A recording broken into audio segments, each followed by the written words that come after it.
और ब्रेक के बाद आप सभी दर्शकों का अन्नदाता में एक बार फिर से स्वागत है। किसान भाइयों, जीवाणु प्राकृतिक है, इसलिए इनके प्रयोग से मिट्टी की उर्वरा शक्ति बढ़ती है। इसके अलावा जीवों के स्वास्थ्य और पर्यावरण पर भी कोई विपरीत प्रभाव नहीं डालते। बायो फर्टिलाइजर रासायनिक उर्वरकों के पूरक हैं, विकल्प नहीं। रासायनिक खाद के लगातार असंतुलित प्रयोग से हमारी कृषि भूमि और वातावरण पर प्रतिकूल प्रभाव पड़ रहा है और मिट्टी में जीवांश की मात्रा घटने से उसकी उपजाऊ शक्ति घट जाती है। इसलिए आप फसलों में जैविक उर्वरकों का उपयोग करिए, जिसके बारे में पूरी जानकारी दे रहे हैं डॉक्टर भूपेंद्र कुमार। आज हम चर्चा करने के लिए खड़े हैं बायो फर्टिलाइजर के बारे में। बायो फर्टिलाइजर को हिंदी में कहते हैं जीवाणु खाद। जैसा कि शब्द से ही पता चलता है, जीवाणु खाद। जीवाणु का मतलब ऐसे सूक्ष्म जीव जिसको हम आँख से देख नहीं सकते हैं, उसके लिए मशीन की आवश्यकता पड़ती है। खाद जैसा कि आप जानते हैं, जैसे कि हम रासायनिक खाद डालते हैं, तो जीवाणु खाद का मतलब है कि ऐसे जीवाणु जो खाद के रूप में काम करते हैं, जो फसल में जो पोषक तत्व प्रदान करने का जो है सो माध्यम का काम करते हैं। इसमें बहुत सारे जीवाणु होते हैं, सूक्ष्म जीव होते हैं, जिसमें हम लोग बैक्टीरिया कहते हैं और फंजाई भी है और एक्टिनोमाइसीट्स भी हैं। तो इनका मुख्य काम है, जो आसमान में हवा में 78% नाइट्रोजन है, उसको ज़मीन में कैसे लाया जाए, मिट्टी में कैसे लाया जाए। तो ये बखूबी जो है सो सक्षम है उस हवा में मौजूद नाइट्रोजन को मिट्टी को प्रदान करने में, चाहे वो पौधे के थ्रू हो, चाहे वो सीधे अपने शरीर में फिक्स करते हैं और मिट्टी को प्रदान कर देते हैं। राइजोबियम जो दलहनी फसल के लिए है, अजेटोबैक्टर एजोस्पाइरलम जो अन्य फसलों के लिए है। इसके बाद है फंजाई है, जिसको कवक कहते हैं, जिसको VA माइक्रोबाइजा कहते हैं। वो फास्फोरस को प्रदान करता है मिट्टी में, जो है सो अघुलनशील जो स्फुर है, जिसको स्फुर कहते हैं, फास्फोरस कहते हैं, उसको घुलनशील अवस्था में देकर के पौधे को पहुंचाता है। राइजोबियम कल्चर दलहनी फसलों की जड़ों में गुलाबी रंग की गांठ बनाता है।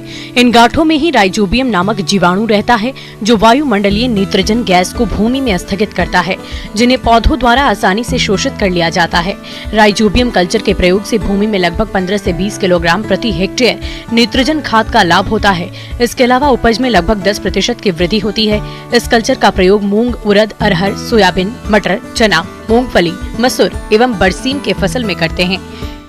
अब कारक क्या है जिसके चलते हमको बाहर से देना पड़ता है? क्योंकि भाई मिट्टी में तो पहले ही से मौजूद है, तो क्यों हमको बाहर से डालना पड़ता है?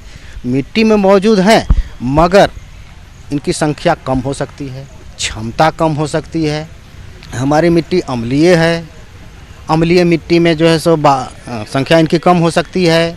लगातार कालांतर में खाद डाल करके हम मिट्टी का जो सो गुण को खराब कर दे रहे हैं और जैविक पदार्थ का नहीं सेवन कर रहे हैं, जिसके चलते भी इनकी संख्या कम हो सकती है।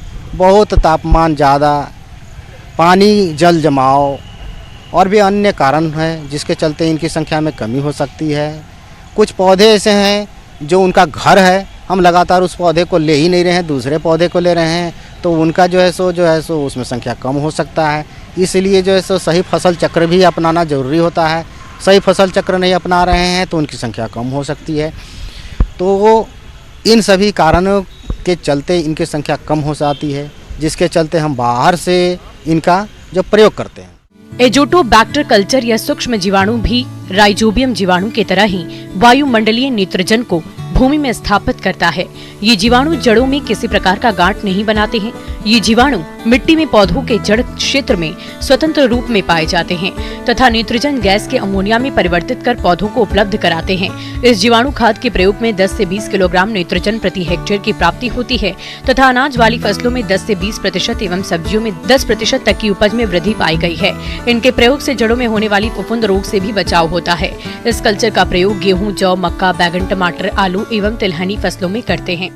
समुचित मात्रा में हमारे पास जो भी है वो जैविक खाद उसका प्रयोग करें, या हमारे पास जो मौजूद पदार्थ हैं उससे जैविक खाद बनाने की जो है सो कोशिश करें। जैसे कि वर्मी कंपोस्ट हम लोग बनाते हैं। वर्मी कंपोस्ट में आपके पास अगर ज़्यादा समुचित गोबर नहीं है तो 25 से 50% तक ही गोबर का इस्तेमाल करें, बाकी जैसे खरपतवार का इस्तेमाल करके हम जैविक खाद बना लेते हैं, जिससे हमको बहुत ही जो फ़ायदा होता है और ये जीवाणु खाद का भी जो है सो हमारा जो क्षमता है वो बढ़ जाता है।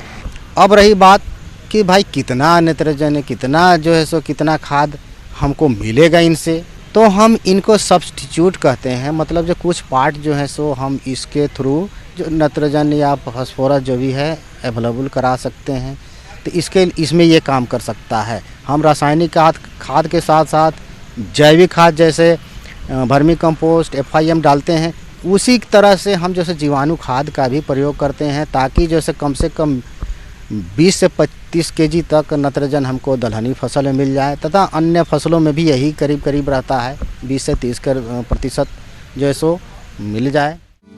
सभी प्रकार के जीवाणु खाद से बीज उपचारित करने का तरीका एक जैसा ही है। राइजोबियम कल्चर के एक पैकेट से 10 किलोग्राम बीज को उपचारित कर सकते हैं। बीजों को उपचारित करने के लिए सबसे पहले आधा लीटर पानी में लगभग 100 ग्राम गुड़ डालकर खूब उबालें और जब इसकी चाशनी तैयार हो जाए तो इसे ठंडा करने के बाद एक पैकेट कल्चर जीवाणु खाद डालकर अच्छी तरह से मिला दें। इसके बाद बीजों को उपचारित कर सकते हैं। जिन फसलों की पौध का बिचड़ा लगाया जाता है, उनकी रोपाई करने से पूर्व पौधों की जड़ों को एजोस्पर्म या एजोटोबैक्टर के घोल में डुबाकर पौधे को उपचारित किया जा सकता है। तो ये सब सारे जो है सो जीवाणु खाद हैं। अब इसको हम ये करते हैं, कल्चर में तैयार करके छोटे छोटे पैकेट में रखते हैं संरक्षित करके।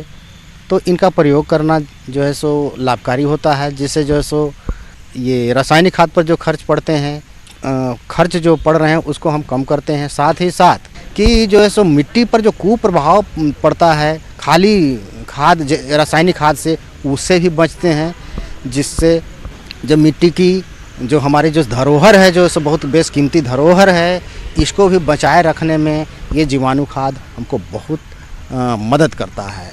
तो किसान भाई से ये मेरा अनुरोध है कि जीवाणु खाद अवश्य प्रयोग करें, जितना संभव हो, जैसे भी संभव हो हम जीवाणु खाद का प्रयोग करें, ताकि जैसे रासायनिक खाद से हमको कुछ न कुछ राहत मिल सके।